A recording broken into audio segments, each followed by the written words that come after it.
हे संजय, धर्मभूमि कुरुक्षेत्र में युद्ध की इच्छा से मेरे पांडु के पुत्र जब एकत्र हुए थे तो उन्होंने क्या किया। नमस्ते दोस्तों, आज हम एक गीता के एक श्लोक पर चर्चा करेंगे जिसमें अंधे राजा धृतराष्ट्र संजय से पूछता है, क्या हुआ जब मेरे और पांडवों के पुत्रों ने कुरुक्षेत्र में युद्ध के लिए इकट्ठा हुए। इसका हमारे जीवन से क्या संबंध है? क्या हमारे भीतर भी कुरुक्षेत्र की तरह युद्ध चल रहा है? ध्यान से सुनिए। हमारे मन में हमेशा अच्छे और बुरे विचारों का संघर्ष होता है। हमें उन्हें धृतराष्ट्र के पुत्र यानी गलत आदतों और पांडु के पुत्र यानी शुद्ध और सही विचारों के रूप में देखना होगा। ध्यान से सोचने पर हम देख सकते हैं कि हमारे बीते दिन में ये दोनों शक्तियां कैसे अपनी उपस्थितियां दिखा रही थी। बुरी आदतें हमें दुख देती हैं, जबकि अच्छे विचार हमें खुशी और संतुष्टि देते हैं। तो देखिए अपने आंतरिक कुरुक्षेत्र को ध्यान से। हमें हमेशा याद रखना चाहिए कि हमारी आत्मा की खोज में हमें अपने धृतराष्ट्र यानी गलत आदतें को परास्त करने के लिए पांडु यानी शुद्ध विचारों की शक्ति को बढ़ाने की आवश्यकता है। इसे याद रखें और आपके जीवन की युद्ध भूमि में विजय हो। नमस्ते। संजय ने कहा, तब राजा दुर्योधन ने व्यूह रचना में पांडवों की सेनाओं को देखकर अपने गुरु द्रोण के पास लौटकर इस प्रकार कहा। नमस्ते। आज हम भगवत गीता के द्वितीय श्लोक की बात करेंगे। ये बहुत ही आवश्यक और अनुप्रयोगी श्लोक है जो हमें स्वयं की खोज में मदद करता है। श्लोक में दुर्योधन यानी भौतिक इच्छाओं का प्रतीक अपने गुरु द्रोण से परामर्श करता है। द्रोण यहाँ हमारे भीतरी संस्कारों यानी विगत विचारों और कर्मों का प्रभाव का प्रतीक है। इसे समझने की यात्रा को हम अपने दैनिक जीवन में कैसे अनुप्रयोग कर सकते हैं। उदाहरण के लिए मान लीजिए आप एक महत्वपूर्ण परियोजना पर काम कर रहे हैं। चुनौती यह है कि आपको इसे समय से पूरा करना है, लेकिन आपकी मन की इच्छाएं आपको टेलीविजन देखने या सोशल मीडिया चेक करने के लिए प्रलोभित कर रही हैं। यह आपका दुर्योधन है। जब आप अपने आत्मनिरीक्षण और विवेक को जागृत करते हैं तो आप इस भौतिक इच्छाओं को समझते हैं और उन्हें नियंत्रित करने का तरीका जानते हैं। यह आपके अंतर्मन की पांडव सेना है। यदि हम इसे सही रूप से अनुप्रयोग करते हैं तो ये जीवन शैली, व्यवसाय और स्वास्थ्य के हर पहलू में हमें सहायता कर सकता है। तो आइए शुरुआत करते हैं और अपनी भौतिक इच्छाओं को समझने की यात्रा में खुद को शामिल करें। आशा करता हूँ आपको ये पोस्ट पसंद आया होगा। यदि आप कुछ शेयर करना चाहते हैं तो कृपया नीचे कमेंट करें।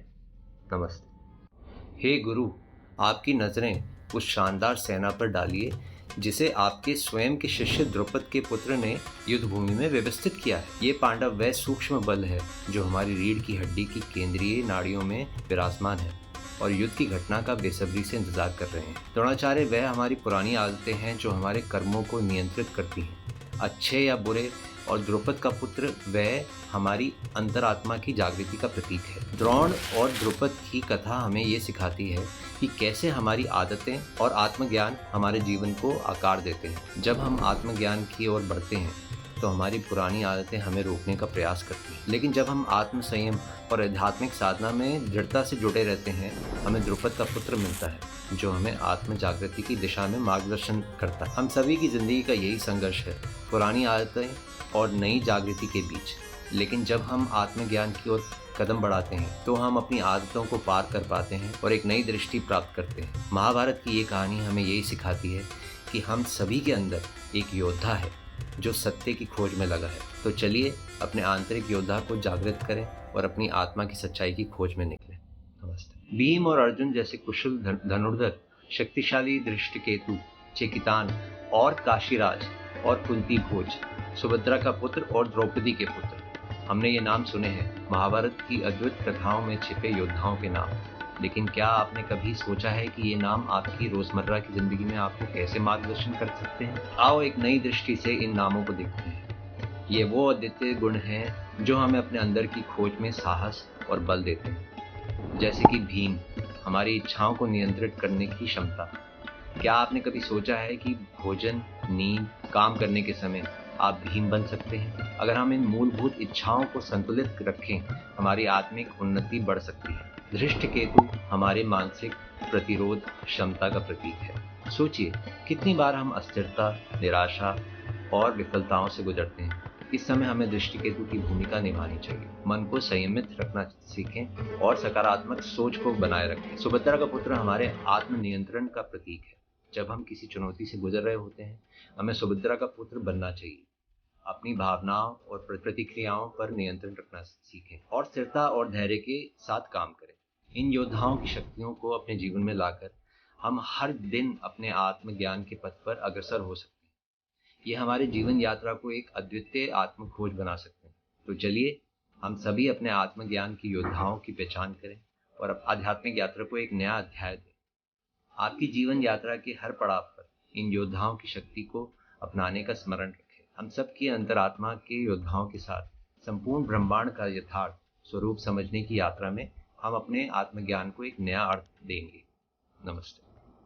हे द्विज श्रेष्ठ, सुनो मेरी सेना के मुख्य सेनापतियों के बारे में, जो हमारे अद्वितीय रक्षक हैं। आँख, कान, नाक, जीभ और त्वचा, ये हमारी 5 इंद्रियां हैं, हमारी अनुभूतियों और जीवन की संवेदनाओं के सबसे अन्य रक्षक। ये हमें दुनिया के साथ जोड़ती हैं। किताबों की महक, चाय का स्वाद, संगीत की मधुरता, सूरज की किरणों का स्पर्श और प्रकृति की सुंदरता को देखना, ये सब हमें जीवन की खूबसूरती का एहसास देती हैं। लेकिन ये इंद्रियां हमारी दैनिक जीवन में भी चुनौतियों का सामना करने में हमारी मदद करती हैं। उदाहरण के लिए, जब हमें किसी मुद्दे पर फैसला करना होता है, हम अपनी दृष्टि का उपयोग करके तथ्यों और जानकारी को समझते हैं।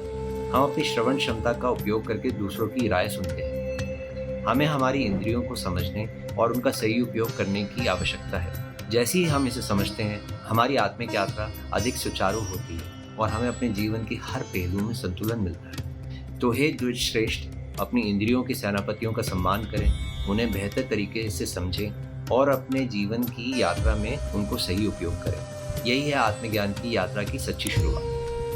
नमस्ते। आप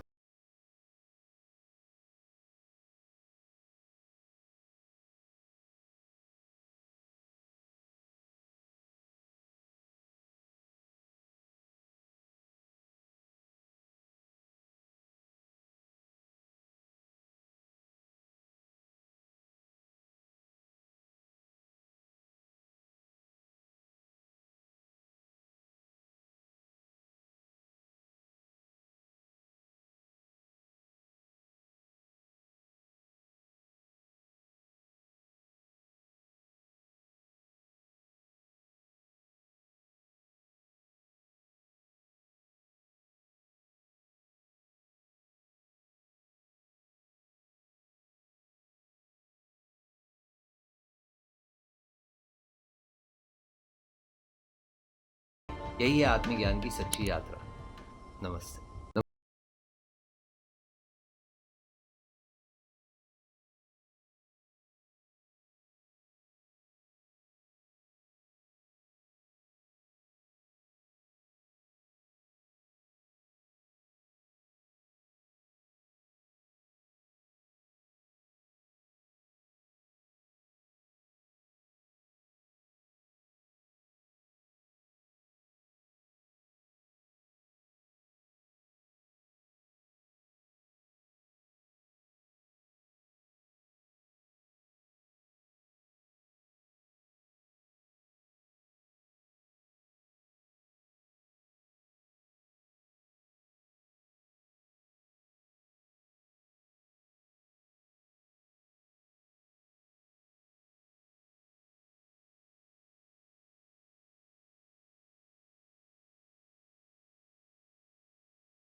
बदलाव लाएगा।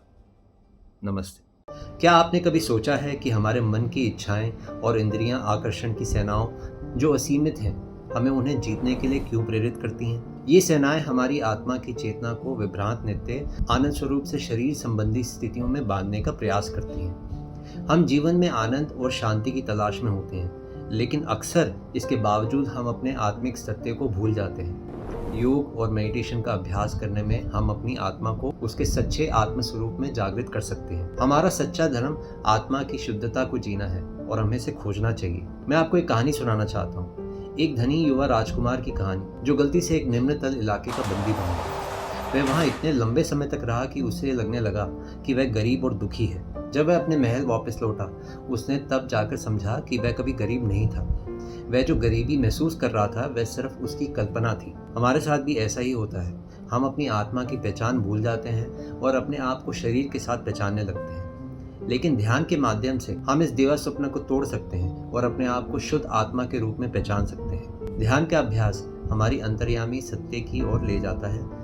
जब हम ध्यान का अभ्यास करते हैं और हमारी आत्मिक सेना को जगाते हैं, हमारी भौतिक इच्छाओं का साम्राज्य खतरे में पड़ जाता है। इस सेना का मुख्य सेनापति आत्मनिर्देशित जीवन बल है, जो पदार्थ और आत्मा के बीच का सेतु है। हम सभी का जीवन एक उत्कृष्ट काव्य है जिसे हमारी आत्मा लिखती है। हमारे द्वारा किए गए प्रत्येक कार्य में हम अपनी आत्मा की कथा को अनुभव करते हैं। हमारी इच्छाओं और अभिलाषाओं का विरोध करने में हम अपने आत्मस्वरूप को अनवरत रूप में खोजते हैं। जीवन अभिप्रेत और अनुभव का एक महासागर है और हमें इसे पूरी तरह से जीना चाहिए। तो आइए इस आत्मा की गहराई में एक गहरी डुबकी लें। नमस्ते। भगवद गीता के पहले अध्याय के 11 श्लोक के अनुसार दुर्योधन अपनी सेना के सभी सैनिकों से कहता है, तुम सभी युद्ध भूमि के संगठन में ठीक से स्थापित होकर भीष्म की रक्षा करो। दुर्योधन भौतिक इच्छाओं का प्रतीक हमेशा अपनी सत्ता के लिए डरता रहता है। वह जानता है कि उसका अस्तित्व अनिश्चित है, जो मिथ्या या भ्रामक अहंकार के सहारे पर टिका हुआ है।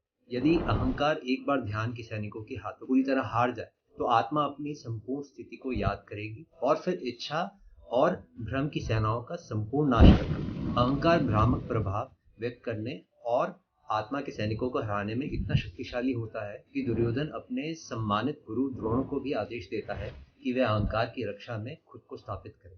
इसलिए दुर्योधन भीष्म अहंकार की रक्षा पर जोर देता है। वह जानता है कि यदि द्रोण संस्कार और बाकी की इंद्रिय सेना द्वारा दृढ़तापूर्वक रक्षा की जाए, तो मूल अहंकार चेतना को मारना बहुत कठिन होगा। हमारे जीवन में इस शिक्षा को लागू करने का एक तरीका यह है कि हम स्वयं को इस भौतिक वासना और अहंकार के बंधन से मुक्त करने की कोशिश करें। हमें अपनी आत्मा की स्वतंत्रता की खोज करनी चाहिए, अपने भौतिक वासनाओं और अहंकार के बंधन से मुक्त होने की खोज। हमें ध्यान, योग और धार्मिक अभ्यासों का पालन करना चाहिए, जो हमारी आत्मिकता के प्रति जागरूक करते हैं और हमें अहंकार से मुक्त करने में मदद करते हैं। अंत में भगवद गीता हमें ये सिखाती है कि आत्मा की यात्रा केवल आत्मनिर्भरता और स्वयं की अंतरात्मा की खोज के माध्यम से संभव है। हमारे पास भौतिक वासनाओं और अहंकार को परास्त करने की शक्ति होती है जब हम अपने आत्मीय स्वरूप को स्वीकार करते हैं और उसे अपनाते हैं। नमस्ते। प्रणाम। मैं हूँ आचार्य सिद्धार्थ और आपका स्वागत है इस गीता की यात्रा में, जहाँ हम संसार की सबसे पुरानी और अमूल्य पुस्तक भगवद गीता के पहले अध्याय के 12वें श्लोक की गहराइयों में उतरेंगे। ये एक यात्रा है जो हमें सामान्य जीवन के बंधनों से परे ले जाती है, हमें आत्मा की खोज में ले जाती है। भीष्म पितामह कौरवों के सबसे वृद्ध और शक्तिशाली दुर्योधन को प्रोत्साहित करने के उद्देश्य से उन्होंने अपनी शंख ध्वनि का विस्तार किया। ये श्लोक हमें बताता है कि जब हमारी इच्छाएं हमारे संस्कारों से मिलने का प्रयास करती हैं, तो कैसे हमारा अहंकार अर्थात भीष्म प्रोत्साहन के रूप में कार्य करता है। यहाँ हम देखते हैं कि दुर्योधन अर्थात भौतिक इच्छाओं को अपने प्रतिपादक द्रोण से तत्परता नहीं मिलती है। द्रोण हमारी सभी संस्कारों का प्रतिनिधित्व करता है, अच्छे और बुरे दोनों। यहाँ हम देखते हैं कि द्रोण बुरी आदतों और मानसिक प्रवृत्तियों के साथ ज्यादा मिलते जुलते हैं, जिसका परिणाम हमारे जीवन में व्याप्त होता है। अध्याय आगे बताता है कि इस युद्ध में भीष्म अर्थात हमारा अहंकार उनकी शंख ध्वनि का विस्तार करते हैं। ये केवल शोर नहीं है, ये हमारी आत्मीयता शांति को भंग करने का प्रयास है। ये अहंकार का प्रयास है जो हमें हमारी शारीरिक पहचान में उलझा देता है, हमारे ध्यान की गहराई और शांति को भंग कर देता है। ये एक लड़ाई है जो हम सभी के भीतर चल रही है, लेकिन हमें हिम्मत नहीं हारनी चाहिए। जब भी ध्यान करते हैं, हमारे अहंकार और भौतिक इच्छाएं हमें विचलित करने का पूरा प्रयास करती हैं। लेकिन इसका ये मतलब नहीं है कि हमें इन बाधाओं को स्वीकार कर लेना चाहिए, बल्कि हमें इन बाधाओं का सामना करने की आवश्यकता है। जैसे ही हम अपने आत्मा की खोज में बढ़ते हैं, हमें अपनी भौतिक इच्छाओं और अहंकार के प्रभाव से परे उठना होगा। सच यह है कि हमारे भीतर अनंत आत्मा की अनुभूति केवल ध्यान की गहराई में ही संभव है। अगर हम अपने अहंकार और भौतिक इच्छाओं को पार करने का साहस दिखाते हैं, तो हम अपनी सच्ची आत्मा से मिल सकते हैं। नमस्ते। मैं हूं आचार्य सिद्धार्थ और आपका स्वागत है हमारी इस अद्वितीय यात्रा में जहां हम भगवत गीता के समग्र अध्यायों के माध्यम से हमारे आत्मिक और शारीरिक संसार को समझने का प्रयास कर रहे हैं। आज हम अध्याय 1 श्लोक 13 पर चर्चा करेंगे, जो हमें ध्यान और अहंकार के बीच हमारी आंतरिक युद्ध के विषय में बताता है। ये श्लोक हमें भीष्म अर्थात हमारे अहंकार के द्वारा उत्पन्न होने वाले आवेग का वर्णन करता है, जिसका परिणाम अस्थिरता और भ्रांति होती है। ये नदी की तरह होता है जो अपने अनंत आवेग में अवरोधों को तोड़कर अपने मार्ग का निर्माण करता है। ये युद्ध, ये संघर्ष हम सभी के आत्मिक जीवन का हिस्सा है। जब हम ध्यान करते हैं, हमारे आत्मिक ज्ञान को हमारे अहंकार और शारीरिक चेतना के शोर द्वारा व्याकुल किया जाता है। लेकिन यदि हम स्थिरता और समर्पण के साथ ध्यान करते हैं तो हम इन शोरों को पार कर सकते हैं। इस श्लोक में हमें आत्मज्ञान और आत्म संयम का महत्व समझाया गया है। हमारा अहंकार हमारे आत्मिक लक्ष्य से भटकने पर मजबूर करता है। ये एक पहाड़ की तरह होता है जिसे पार करने के लिए हमें अपनी पूरी ताकत और संयम का प्रयोग करना पड़ता है। यदि हम अपने अहंकार और भौतिक इच्छाओं को पार करने का साहस दिखाते हैं तो हम अपनी सच्ची आत्मा से मिल सकते हैं।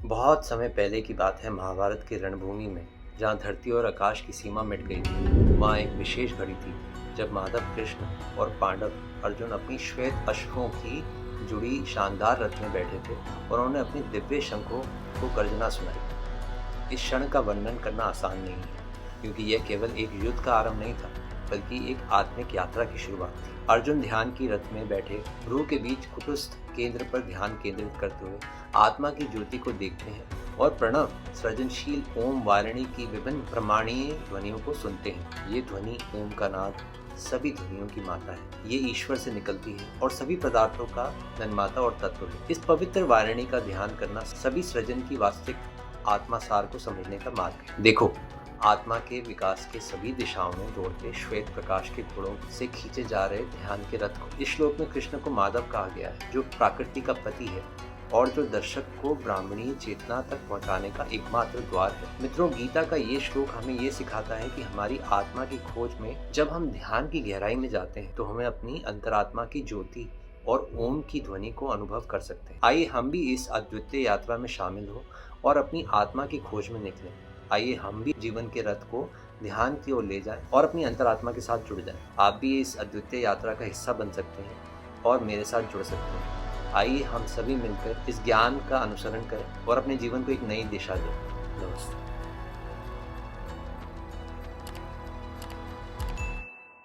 आओ हम गीता के उस अध्याय में गहराई से जाएं, जहां हर शंख की ध्वनि एक आत्मिक रहस्य को खोलती है। श्लोक 15। हरि के शंख पंचजने, धनजने का देवदत्त और विक्रोदर का प्रौढ़। यहाँ शंखों की ध्वनियाँ सिर्फ संगीत नहीं है, वे प्रकृति के 5 तत्वों का प्रतिनिधित्व करती हैं। कृष्ण का पंचजन्य आकाश तत्व है, जो अनंत ज्ञान का प्रतीक है।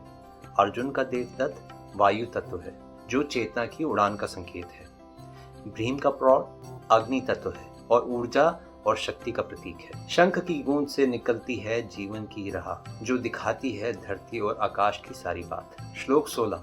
राजा युधिष्ठिर, नकुल, सहदेव, उनकी शंखों की ध्वनियां भी गूंजती हैं। युधिष्ठिर का अनंत विजय जल तत्व है, जो शुद्धि और पवित्रता का प्रतीक है। नकुल का सुदोष पृथ्वी तत्व है, जो स्थिरता और धैर्य का संकेत है। सहदेव का मणिपुष्पक जल तत्व है, जो अनुकूलता, संवेदनशीलता का प्रतीक है। हर शंख की ध्वनि में छिपा है एक संदेश, जीवन की राह में बढ़ते चलो, ना डरो, ना थमो, ना विचलो। श्लोक 17 और 18।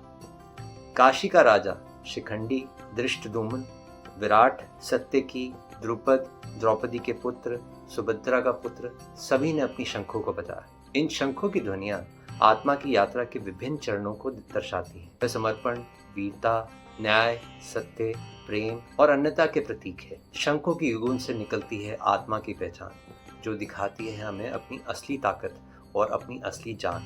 शंखों की गूंज सिर्फ एक युद्ध की शुरुआत थी, बल्कि एक आत्मिक यात्रा की शुरुआत थी। आओ हम उस ध्वनि को सुने जो हमें अपनी आत्मा की ओर ले जाती है। नमस्ते।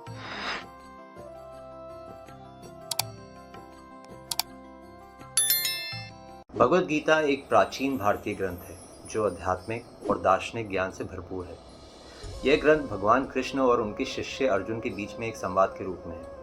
इस संवाद में कृष्ण अर्जुन को जीवन के अर्थ और उद्देश्य के बारे में सिखाते हैं। गीता के 19वें श्लोक में कृष्ण कहते हैं कि जब अर्जुन के सैनिकों ने शंख बजाया तो उनकी आवाज पूरे ब्रह्मांड में गूंज उठी। ये ध्वनि इतनी जोरदार थी कि धृतराष्ट्र के परिवार के दिलों को छेद गई। इस श्लोक में कृष्ण ध्वनि को एक शक्तिशाली उपकरण के रूप में चित्रित करते हैं जो मन को प्रभावित कर सकता है।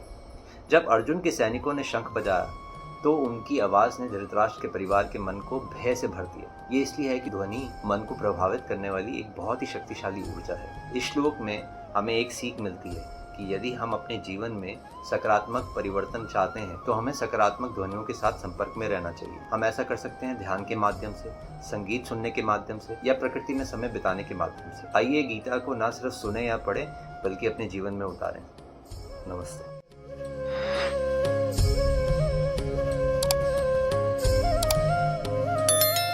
आपका स्वागत है इस आध्यात्मिक यात्रा में जहां हम भगवत गीता के प्राचीन अध्याय श्लोक 20 से 23 की चर्चा करेंगे। यह वीडियो आपके जीवन को नई दिशा देने और आपके मन को शांति प्रदान करने का संकल्प लेकर आया है। अर्जुन, जिनके ध्वज में वानर का चित्र है, उन्होंने अपने धनुष उठाया और श्री कृष्ण से कहा, कृपया मेरे रथ को दोनों सेनाओं के बीच में ले जाइए ताकि मैं जान सकूं कि मुझे किससे युद्ध करना है। ये श्लोक हमें सिखाता है कि जब हम अपने आध्यात्मिक मार्ग पर बढ़ते हैं, हमारा पहला कदम होता है विवेक, जिसको हम डिस्क्रिमिनेशन भी कहते हैं। अर्जुन का धनुष यहाँ विवेक है जो हमें अच्छाई और बुराई में अंतर करने की शक्ति देता है। क्या आपने कभी ध्यान दिया है, जब हम ध्यान में बैठते हैं हम अपनी रीढ़ की हड्डी को सीधा रखते हैं।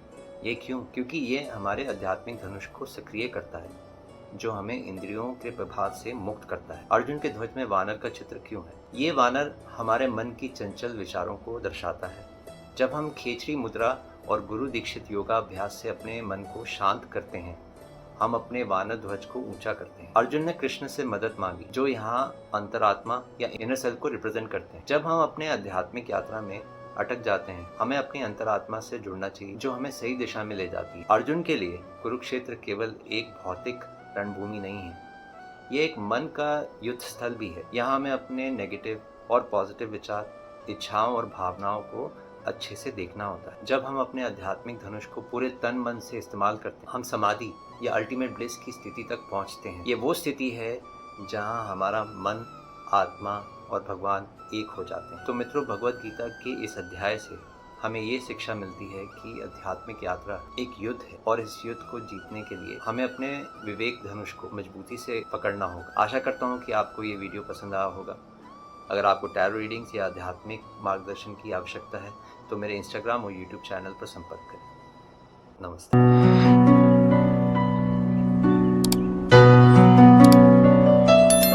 आज हम बात करेंगे भगवत गीता के उस अद्वितीय श्लोक के बारे में जो हमें आत्मिक युद्ध की ओर ले जाता है। संजय ने कहा, हे भरतवंशी गुड़ाकेश, अर्जुन के अनुरोध पर ऋषिकेश कृष्ण ने उसे श्रेष्ठ रथ को दोनों सेनाओं के बीच ले जाकर कहा, हे पार्थ, ये सब कौरवों की सभा है। इस श्लोक का एक गहरा सिंबोलिज्म है। यहाँ पर रथ का तात्कालिक अर्थ आत्मिक अनुभूति का प्रतीक है और दोनों सेनाएं पांडव और कौरव हैं। वह हमारे आत्मिक और भौतिक प्रति हैं। हर आत्मिक यात्री का यही संघर्ष है, भौतिक इच्छाओं और आत्मिक ज्ञान के बीच। जब हम ध्यान में बैठते हैं, हमारी आत्मा हमें इन दोनों सेनाओं के बीच ले जाती है ताकि हम अपने आंतरिक शत्रुओं को सामना कर सकें। और जब हम आत्मिक प्रयास में दृढ़ होते हैं जैसे अर्जुन थे, तो हमारी आत्मा हमें उस उचित स्थान पर ले जाती है जहां हम अपने आत्मिक और भौतिक पृथ्वी को सही दृष्टिकोण से देख सकते हैं। तो मित्रों, जब हम आत्मिक यात्रा में निकलते हैं, हमें अपनी आंतरिक शत्रुओं का सामना करना ही होगा और जब हम उन्हें सामना करते हैं तभी हम उन्हें परास्त कर सकते हैं। नमस्ते।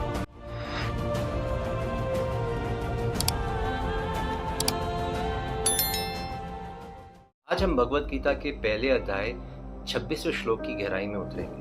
इस श्लोक में कहा गया है कि अर्जुन ने दोनों सेनाओं में अपने पिता, पितामह, चाचा, भाई, शिक्षक और मित्रों को देखा। यहाँ की सेनाएं हमारे मन की विभिन्न वृत्तियों का प्रतिनिधित्व करती हैं। यहाँ के पिता और शिक्षक हमारे अच्छे और बुरे संस्कार हैं। जब हम ध्यान की गहराई में जाते हैं, हमें अपने इन आंतरिक शत्रुओं और मित्रों का स्पष्ट दर्शन होता है। ये वही क्षण है जब हमें तय करना होता है कि हम किससे जीतना चाहते हैं और किससे हारना।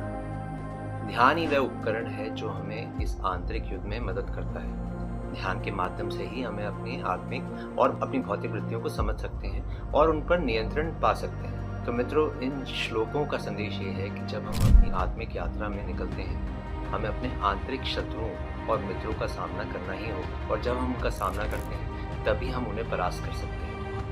नमस्ते।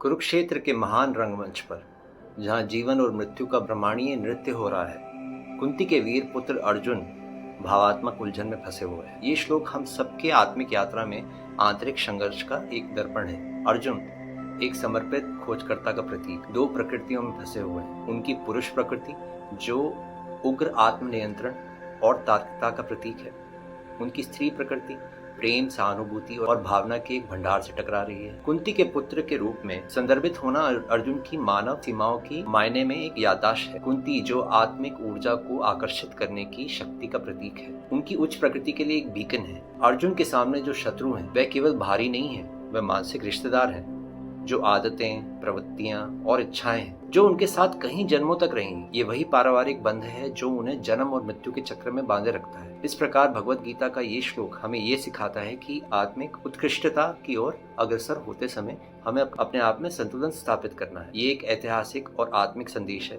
जो हर खोजकर्ता के लिए अमूल्य है। नमस्ते।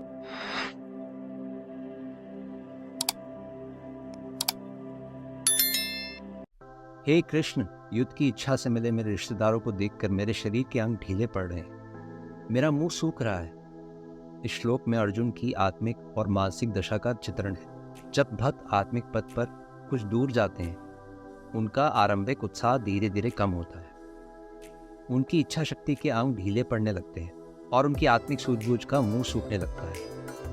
भक्त अपने ध्यान को शारीरिक और आत्मिक खुशियों के बीच बांटने का प्रयास करते हैं। इसका परिणाम ये होता है कि उनकी इच्छा और संकल्प शक्ति कमजोर पड़ जाती है। जैसे भूमि को उपजाऊ बनाने के लिए पहले उसमें उगे अनावश्यक घास फूस को नष्ट करना पड़ता है, वैसे ही चेतना के क्षेत्र में भी अर्थहीन इंद्रिय सुखों, आदतों को त्यागना बहुत कठिन होता है।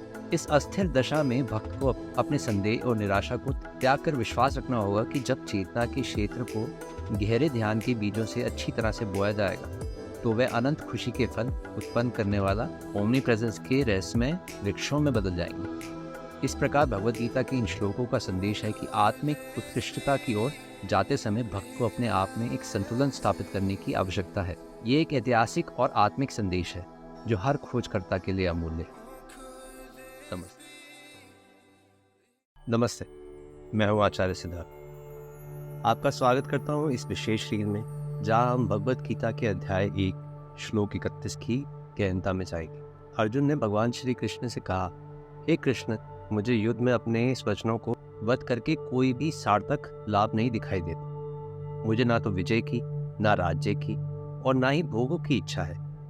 इस श्लोक में अर्जुन का मानसिक संकट और विकल्पता स्पष्ट रूप से दर्शित होती है। वह अपनी आदतों और सुखों का वध का विचार करता है। उसे लगता है कि वह ना तो भौतिक सुख प्राप्त कर सकता है और ना ही आंतरिक आनंद। वह विचारता है, मैं कुछ नहीं चाहता, मैं ब्रह्मांडीय चेतना की प्राप्ति के लिए अपनी संवेदनशीलता का वध करने के लिए तैयार नहीं हूँ। इसी प्रकार मनुष्य अपने बचपन में ये सोच रखता है, अगर मुझे आइसक्रीम से पहले पालक खानी पड़े तो मुझे आइसक्रीम भी नहीं चाहिए। यही योजना है कि ये एक महान बलिदान के रूप में स्वीकृत हो, जो दया या अनुकूल समझौते के लायक। ये नकारात्मक संन्यास की स्थिति केवल ध्यान के दौरान ही नहीं, बल्कि गहन ध्यान के बाद भी हो सकती है। जब भक्त अचानक अपने संस्कारों और संवेदनशील आनंदों की याद द्वारा विक्षिप्त होता है, वह व्याकुल हो जाता है, समझता है कि उसके पास ना तो आत्मिक आनंद है और ना ही भौतिक सुख। यहाँ भगवत गीता हमें ये सिखाती है कि संन्यास स्वयं में एक उद्देश्य नहीं है। व्यक्ति को अपनी निम्र गुणता भरे संवेदनशील स्वादों का त्याग करके उसे अनंत आत्मिक आनंद प्राप्त करने की दिशा में अपना ध्यान केंद्रित करना चाहिए। अध्याय 1 श्लोक 31 के माध्यम से भगवत गीता हमें दर्शाती है कि कैसे हम अपने भौतिक और आत्मिक जीवन का संतुलन बनाए रख सकते हैं और कैसे हम अपनी आत्मिक यात्रा में दृढ़ता से आगे बढ़ सकते हैं। आइए हम भी अपनी अंतरात्मा की सुने और भगवत गीता के अमूल्य संदेशों का पालन करके अपने जीवन को एक नई दिशा दें। आपकी आत्मा को नमन, प्रणाम। नमस्ते आत्मिक खोजी, मैं आचार्य सिद्धार्थ आपका स्वागत करता हूं इस विशेष रील में, जहां हम भगवत गीता के अध्याय 1 श्लोक 32, 33 और 34 का विवेचन करेंगे। अर्जुन कहते हैं, हे गोविंद, जिनके लिए हम साम्राज्य, आनंद और सुख चाहते हैं वह यहाँ युद्ध के लिए तैयार है, धन और जीवन त्यागने को तैयार, तो इस साम्राज्य और आनंद का क्या लाभ? यह वह समय है जब अर्जुन का मन उसकी आदतों और भौतिक इच्छाओं के बंधनों में जकड़ा होता है। वह विचारता है, अगर मैं अपनी इच्छाओं का संहार करूं तो मुझे भगवान का राज्य प्राप्त होता है, लेकिन क्या मैं उसे बिना इन सारी इच्छाओं के आनंदित कर सकूंगा? भारतीय शास्त्रों में शरीर को प्राकृतिक भ्रांति भरे 6 दोषों वाला बताया गया है। ये जन्मता है, ये अस्तित्व में है, ये बढ़ता है, ये बदलता है, ये घटता है और ये नष्ट होता है। फिर भी अधिकांश मनुष्य इस अस्थायी शरीर में स्थायी खुशी की आशा करते हैं। भौतिक सुखों के अनुभव की प्राथमिकता के कारण अहंकार उच्च स्तर की खुशी की कल्पना करने में असमर्थ और अनुच्छुक है। भक्त जो अभी भी इंद्रिय अनुभवों की आदतों से बंधा हुआ है, अब बोधन की प्रेरणा में भगवान के साम्राज्य का आनंद लेने का विचार करता है। वह विचारता है, अगर मैं सभी भौतिक इच्छाओं की सेनाओं का संहार करूं तो मुझे कौन सी ऊर्जा, कौन सी उत्साहिता या कौन सी रुचि बचेगी जिससे मैं नए आत्मशासित साम्राज्य का आनंद ले सकूं। ये विचारधारा जो अर्जुन की भ्रांति और आध्यात्मिक यात्रा का प्रतिनिधित्व करती है, हमें ये दिखाती है कि भौतिक इच्छाओं और आत्मा की अद्वितीयता के बीच का संघर्ष कितना महत्वपूर्ण है। आइए हम भी अपनी आत्मिक यात्रा में अग्रसर हों और आत्मा की सम्राटता की खोज में अपनी अंतरात्मा से मिलें। प्रणाम। भगवान श्री कृष्ण और अर्जुन कुरुक्षेत्र युद्ध पर खड़े हैं। अर्जुन का मन विकल हो रहा है, वे अपने प्रियजनों का संहार नहीं करना चाहते। अर्जुन, हे मधुसूदन, ये सभी मुझे नष्ट करना चाहते हो, फिर भी मैं इन्हें नष्ट नहीं करना चाहता, भले ही मुझे तीनों लोगों का राज्य प्राप्त हो। अर्जुन कह रहा है कि वो अपनी इंद्रियों, वासनाओं और इच्छाओं को कैसे नष्ट कर सकता है, कैसे वो उनके प्रति अपना मुंह मोड़ सकता है। अगर मुझे आध्यात्मिक जीवन इनको नष्ट करके मिलेगा तो मुझे इनको नष्ट नहीं करना। अपनी आत्मिक खुशी में गहनता से जाने के प्रयासों में विफल होकर भक्त अपने मानसिक भविष्य का विश्वास खो देता है। वह पहले ही तय कर चुका है कि आंतरिक ज्ञान द्वारा चित्रित सनातन सुख की सभी स्वर्णीय आशाएं अगर वासना को मारा जाए तो खाली और निष्फल होंगी।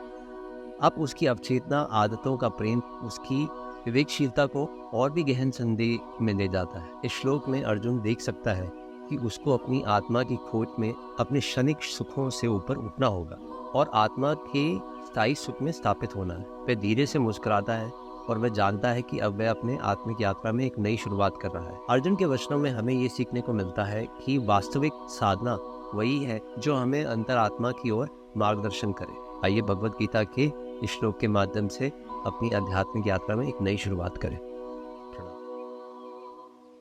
आज हम भगवत गीता के पहले अध्याय श्लोक 36 की ओर ध्यान देंगे, जिसमें कहा गया है कि हे जनार्दन कृष्ण, धृतराष्ट्र के कुल का संहार करके हमें कैसी खुशी मिलेगी। इन पापियों को मारकर हमें केवल पाप में उलझने का सामना करना पड़ेगा। हमारे अंतर्मन में एक सोच की झलक उभरती है। हमारी इंद्रियां वास्तव में पापी होती हैं जिन्हें समाप्त करना चाहिए, क्योंकि उन्होंने हमें शारीरिक, मानसिक और आध्यात्मिक पीड़ा पहुंचाई है। हम सभी मनुष्यों की प्राकृतिक आवश्यकताओं को पूरा करने के लिए इन्हें सहन करते हैं, लेकिन क्या हमें वास्तव में इनके प्रति प्रेम रखना चाहिए? क्या हमें अपने दुश्मनों को प्यार करना चाहिए? या क्या हमें संसार से निपटने के लिए हमें धीरे धीरे सांसारिकता को समाप्त करना होगा? हमें समझने की जरूरत है कि हमारी इंद्रियां हमारे दुश्मन नहीं, वे हमारी साथी हैं। हमें उन्हें समझने की जरूरत है, उन्हें नियंत्रित करने की जरूरत है और उन्हें सही दिशा में मार्गदर्शन करने की जरूरत। हमें ये समझना होगा कि हमारी इंद्रियों का संहार करने से हमें कोई खुशी नहीं मिलेगी, बल्कि ये हमें पाप में उलझाएगा। हमें इसका सामना करना होगा, समझना होगा और सीखना होगा कि कैसे हम अपनी इंद्रियों को सही तरीके से नियंत्रित कर सकते हैं। भगवत गीता हमें ये सिखाती है कि हमें अपनी इंद्रियों को संभालना होगा, उन्हें सही दिशा में मार्गदर्शन करना होगा और कैसे हमें प्रेम, सम्मान और सहानुभूति के साथ अपने दुश्मनों से निपटना होगा। प्रणाम। धरती के उस पावन स्थल पर जहाँ समझ और संघर्ष के बीच अर्जुन खड़े हैं, वहाँ हम जीवन के अद्वितीय सत्य की खोज में निकलते हैं। अर्जुन कृष्ण से बोलते हैं, हे माधव, क्या वाकई हम प्रियजनों को नष्ट करने में सुख मिल सकता है? धृतराष्ट्र की संतानों का, हमारे अपने मन की संतानों का।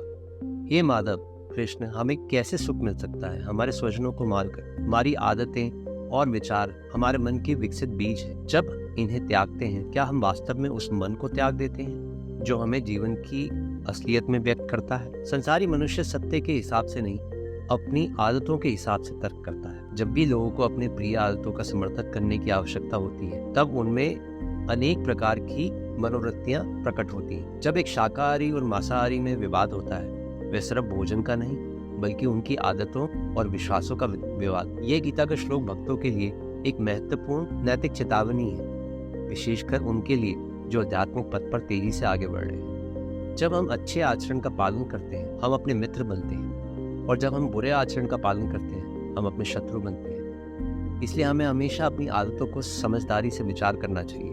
मनुष्य के लिए खतरनाक स्थिति तब होती है जब वह अपनी बुरी आदतों का पालन करता है उतनी ही सुखद, प्रसन्न और सहजता से जितना कि वह बेहतर मनस्थिति में अपनी अच्छी आदतों का पालन करता है। अर्जुन का संघर्ष हर एक व्यक्ति का संघर्ष है। जीवन में सही मार्ग पर चलने के लिए हमें हमेशा अपने आप से सवाल करना होगा, और भगवत गीता हमें उस सही मार्ग की दिशा दिखाती है।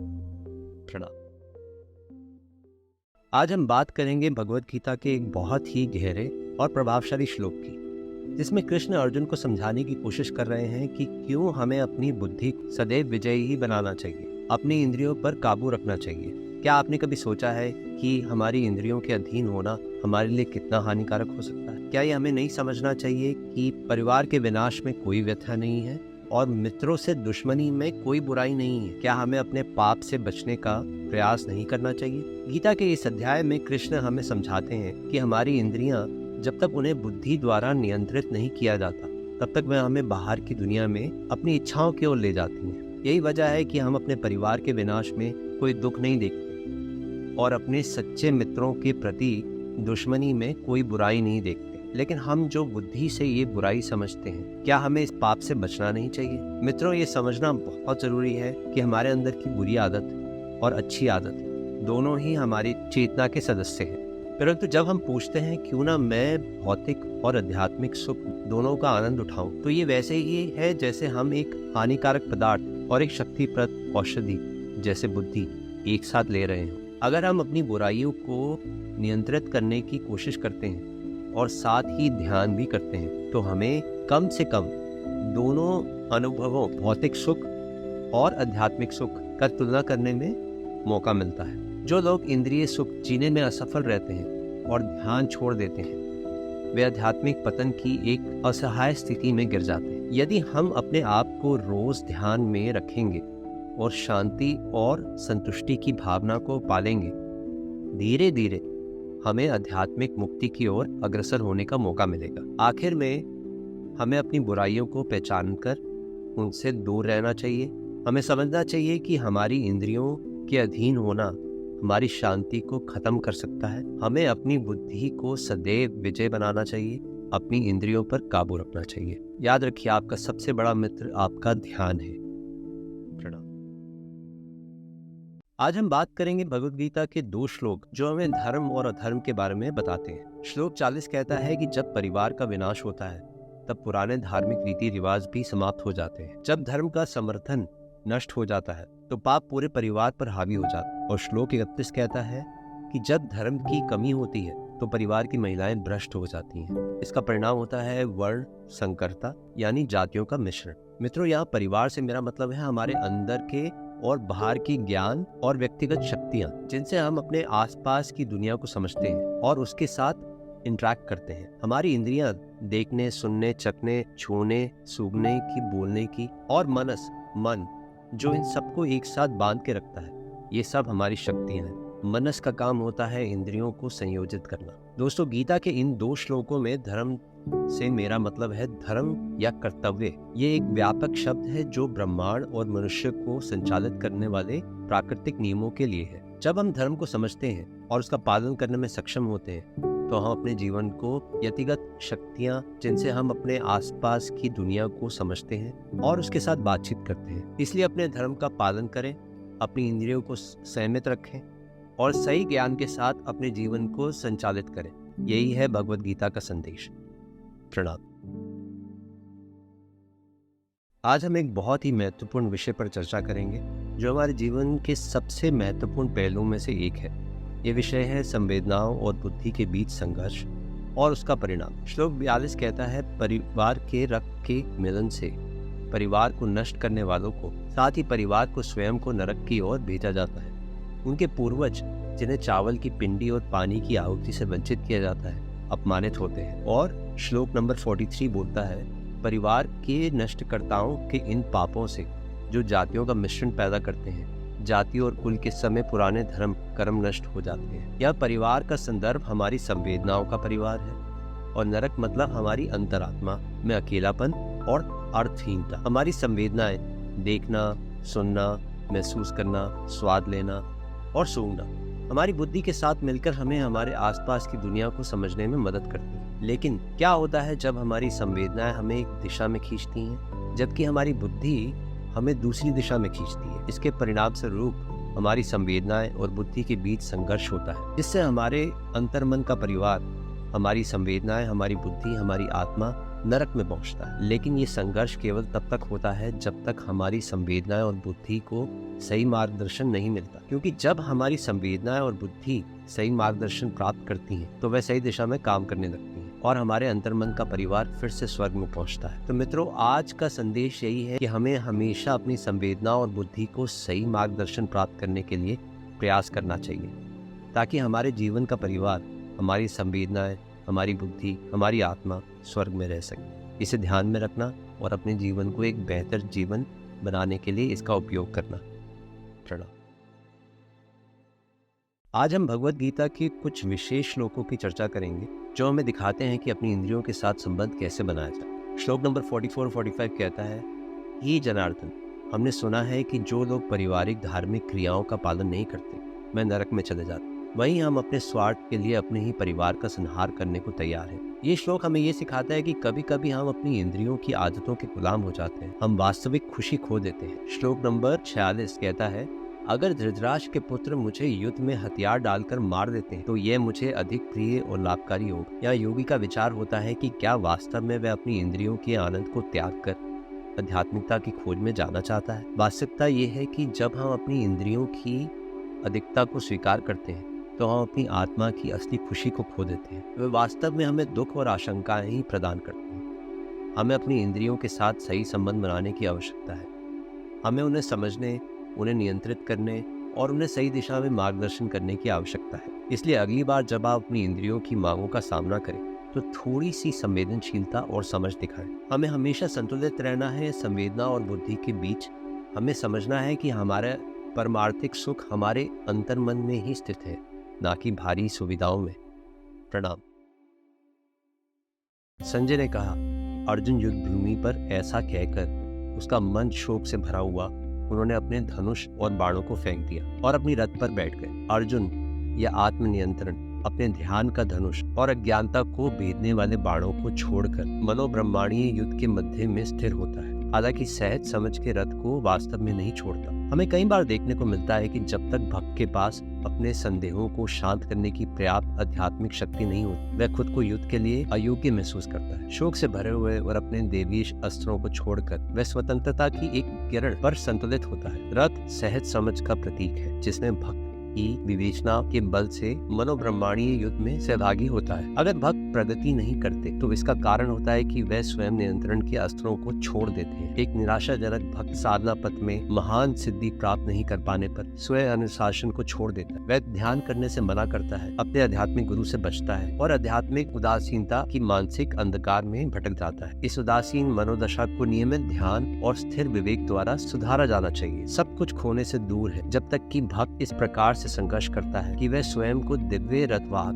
के मार्गदर्शन और कृपा से मेल करे, जो भगवत गीता के अगले अध्याय में भक्त की सहायता करे। मित्रों, हमें हमेशा अपने स्वयं नियंत्रण को मजबूत रखना होगा। साधना में स्थिरता महत्वपूर्ण है। हमें हमेशा अपने अंदर की ताकत पर विश्वास करना चाहिए, क्योंकि हम सभी एक दूसरे से जुड़े हुए हैं। प्रणाम।